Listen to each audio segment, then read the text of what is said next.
Le premier poste en fait qu'on a dans le doublage, c'est la détection. Le détecteur, c'est un maillon de la chaîne qui est primordial, c'est lui qui commence. C'est souvent un métier qui est méprisé un peu ou qui est en perte de vitesse. On dit plusieurs fois on m'a demandé tu peux pas faire ta détection toi-même. Moi je suis pas détectrice, je suis adaptatrice et je veux me concentrer sur l'écriture de mon texte quand je suis en train de travailler. Alors, déjà, les détecteurs détectent à l'image. Quand l'acteur parle à l'image, tout doit être fait en fonction des mouvements de lèvres. Quand l'acteur parle, il ne détecte pas au son, il détecte à l'image. Avoir une bonne détection, c'est hyper important pour moi. Je récupère une bande avec le texte original et les signes qui vont m'indiquer les mouvements de bouche. C'est même beaucoup plus que ça, parce que c'est le détecteur qui va s'occuper de m'indiquer quand mon personnage parle ou pas, quand il respire, quand il souffle, quand il tousse. D'accord ? Toutes ces choses-là. Et en plus, il va me marquer des signes, avec les signes principaux qui sont ceux des gros appuis. Quand vous voyez un film, en fait, la labiale, c'est ce qu'il voit le plus. Et par exemple, vous ne pouvez pas traduire un mot qui commence par un M par un mot qui commence par un O. Si vous faites un O, vous voyez de suite une bonne avancée de bouche, là, comme ça, un O. Donc vous pouvez pas, ça fait de suite, ça fait pas l'affaire. On voit de suite que ça triche et que c'est pas bon. Après, ce que fait le détecteur, déjà il peut détecter bien sûr au son quand le dialogue est off, quand on voit pas les acteurs. Il détecte au son en essayant de caler le texte au maximum avec le son pour proposer un rythme ensuite à l'adaptateur, pour que l'adaptateur puisse savoir quel rythme a le dialogue dans la version originale, dans la voix off, pardon. Par exemple, les ambiances, ou les moments où tout le monde parle en même temps et les conversations se mélangent, parfois tout n'est pas scripté. C'est le détecteur en fait qui s'occupe bien sûr de créer des personnages qui ne sont pas dans le script, mais qui sont donc des ambiances, donc des petits personnages qui apparaissent et qui parlent, mais qui ne sont pas scriptés. En fait, l'essentiel, c'est de les repérer au maximum pour que l'adaptateur puisse avoir la matière en fait, pour créer du texte dessus. Il y a plein de moments dans le travail d'adaptation où on doit inventer du texte, où on n'est pas en train de le traduire et de l'adapter. D'accord ? Il y a des choses qui ne sont pas dans le script. Et pour pas qu'en plateau, on se retrouve avec des scènes où on entend qu'il y a des dialogues en fait on entend qu'il y a de l'anglais, on entend que même si c'est des bruits de fond, on entend qu'ils existent. Et donc il faut les faire, et c'est difficile bien sûr pour les comédiens d'improviser en plateau. Donc il faut au maximum que ces bruits-là, ces dialogues-là soient relevés par le détecteur pour faciliter le travail, pour que l'adaptateur puisse proposer quelque chose. Ensuite, le directeur artistique, il intervient physiquement au moment de la vérif, normalement, il est présent. L'adaptateur lui lit le film, donc je lui lis le film en entier. Quand c'est bien, j'ai d'un côté le directeur artistique ou la directrice artistique, de l'autre côté le distributeur. Parfois il y a d'autres gens, parfois il y a ma co-autrice si j'en ai une, parfois il y a le responsable du studio de doublage, voilà. Et donc c'est long, ça peut prendre toute une journée.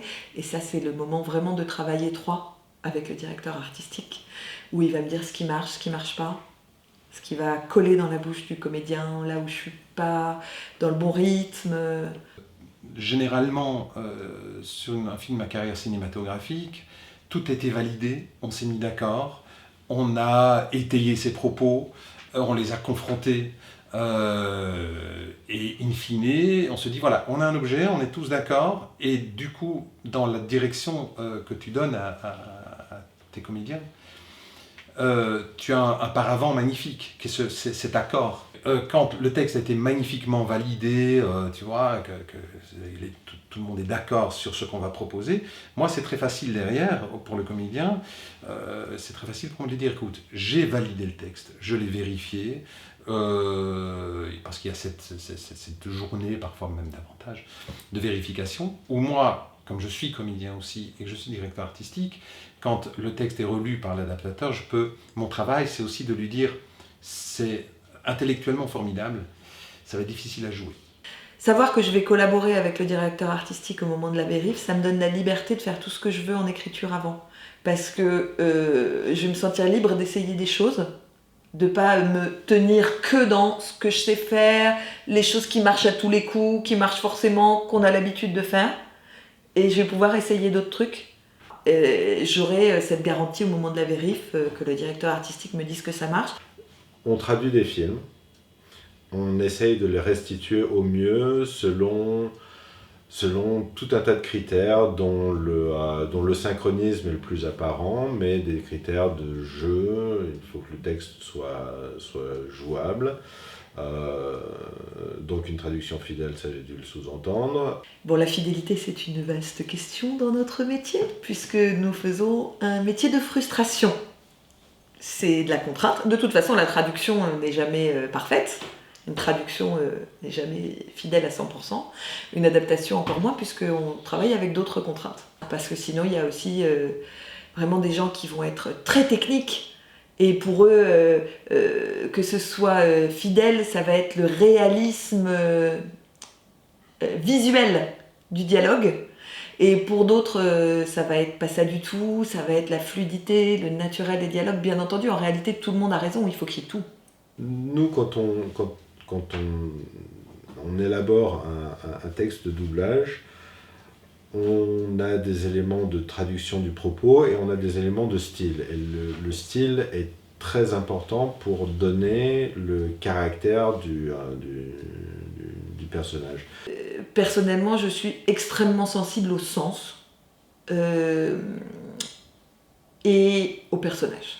La caractérisation des personnages par le biais du style littéraire est un élément fondamental, aussi important sinon plus que par exemple le synchronisme labial. Il faut que ça corresponde à la personne.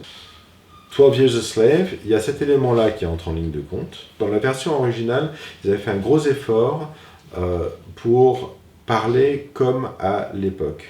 C'est-à-dire qu'il y avait un langage qui était désuet. Et il y avait des fautes de syntaxe qui étaient appuyées, qui étaient très bien étudiées. Et dès que tu commences à parler un petit peu désuet en français, tu as tout soudain l'impression que le langage est soutenu. Et donc, ça ne va pas avec les haillons. Il arrive qu'on soit battu. Si vous avez un personnage qui dit « I'm pregnant », il pourra difficilement dire autre chose que « je suis enceinte ». Pregnant, enceinte, ça ne marche pas. S'il est en gros plan, face caméra, on l'a déjà vu dans un film avec gros plan sur la bouche parce que le père panique. C'est difficile, c'est un vrai problème, mais il n'y a pas de perfection. La fidélité au sens est très importante pour moi. La fidélité au caractère des personnages, leur âge, leur humour, leur timidité, leur caractère, à tous les sens du terme. 12 Years a Slave a un langage assez particulier. On est dans le 19e siècle américain. C'est la première fois qu'un ex-esclave écrivait lui-même, parce que lui il était lettré, écrivait lui-même son œuvre. Donc en fait, il y avait un vocabulaire particulier et que Steve McQueen avait tenté un peu de remettre dans son film. Donc je savais qu'avec Joël, j'allais avoir... ça n'a pas été facile au début parce que je voulais vraiment pas qu'il écrive trop bien. Je voulais juste qu'il écrive juste. Avant de m'y mettre, j'ai été amené à faire à adapter des petits bouts de dialogue pour que Raphaël puisse faire ses essais de voix. Donc moi, j'étais aussi un petit peu nouveau sur le projet. J'ai été confronté à tous ces critères, j'étais un petit peu pris de court, mais j'ai restitué au mieux. Et Raphaël m'a appelé en me disant « mais je ne peux pas te donner ça à mes acteurs, ils s'expriment de façon trop soutenue pour des esclaves en haillons, ça ne fonctionne pas, j'arrive pas à leur transmettre ça. » Mon travail, c'est aussi de lui dire c'est intellectuellement formidable, ça va être difficile à jouer. Voilà, c'est très juste dans ton adaptation et même c'est très pointu.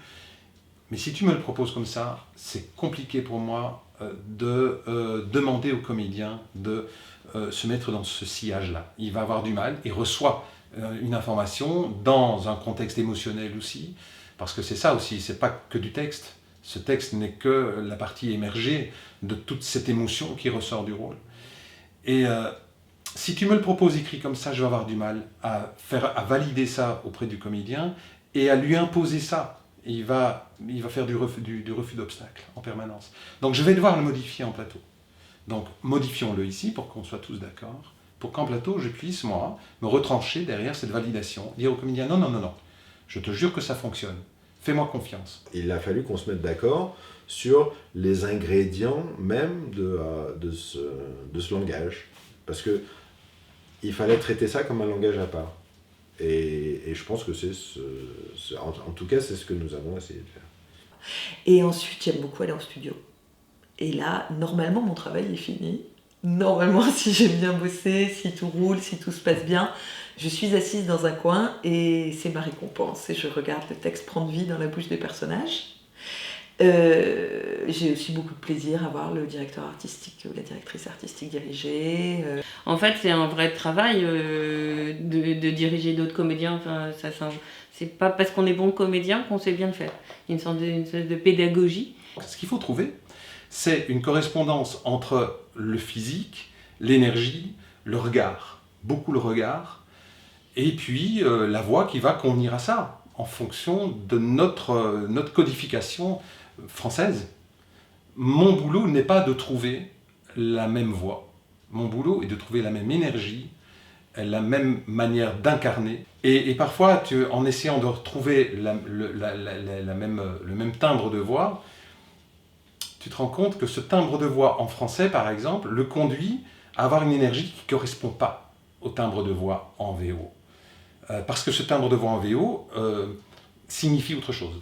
Et tu essayes de correspondre en français et ça ne fonctionne pas. Donc c'est pour ça que bien souvent on est surpris quand on passe de VO à VF, on se dit « c'est pas du tout la même voix. » Non, c'est pas la même voix, mais ça marche super bien. Parce que moi, tu peux me mettre une autre voix, hein, ça fonctionnera parfaitement. Et rien ne dit que je dois avoir cette voix-là. Rien. Donc ça veut dire que ce qu'on cherche, c'est une incarnation plus qu'une voix. Qui veut voir Dieu? Chantons les seigneurs, chantons ensemble, chantons.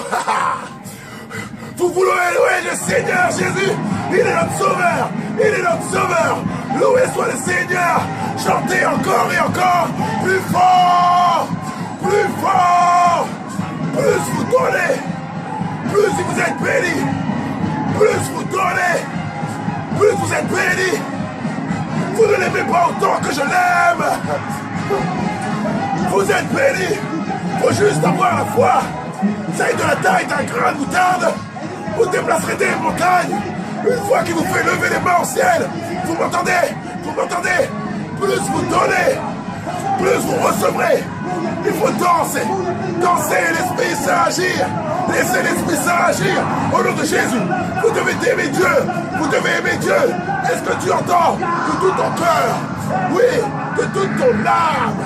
Louez Jésus. Jésus est notre glorieux sauveur. Ah!